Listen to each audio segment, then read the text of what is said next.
আসসালামু আলাইকুম প্রিয় দর্শক, আজ আমি আপনাদের রান্না করে রাখাবো গরুর গোশত দিয়ে বুটের ডাল। তো রান্নাটি কীভাবে করছি আপনারা দেখতে থাকুন, সঙ্গে থাকুন। প্রিয় দর্শক, আমি এখানে একটি ফ্রাই প্যান নিয়েছি। এখন ফ্রাই প্যানটিতে পরিমাণ মতন তেল দিয়ে দিচ্ছি। এখন দিয়ে দিচ্ছি কেটে রাখা পেঁয়াজ, তেজপাতা এবং দারচিনি।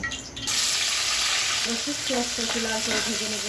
এখন হয়ে গিয়েছে, এখন একে একে সব মশলা আমি দিয়ে দিচ্ছি। আর রসুন বাটা, মরিচের গুঁড়া, ধনিয়া গুঁড়া, হলুদের গুঁড়া, নতুন লবণ, এটা সুন্দর করে নেড়ে ফেলে তেলের ভিতরে কিছুক্ষণের জন্য ভেজে নিচ্ছি। এখন দিয়ে দিচ্ছি 1 কাপ পরিমাণ কষানো পানি।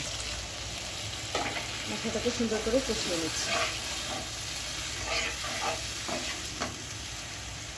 দর্শক, মশলাটা কষানো হয়ে গেছে, নেড়ে দিলাম। এখন আমি গরুর গোশতটা দিয়ে দিচ্ছি।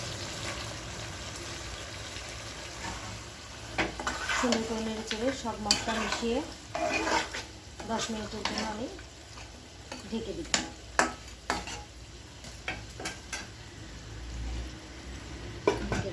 গোশতের ঢাকনাটা সরিয়ে নিচ্ছি। দেখতে পাচ্ছেন গোশতটা কষানো হচ্ছে।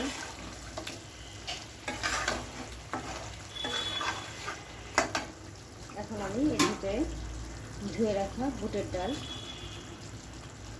দিয়ে দিলাম।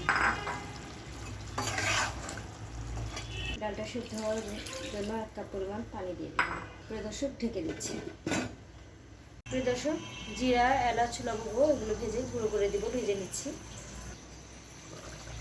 ঢাকনাটা সরিয়ে নিলাম। 3টা কাঁচামরিচ দিয়ে দিচ্ছি।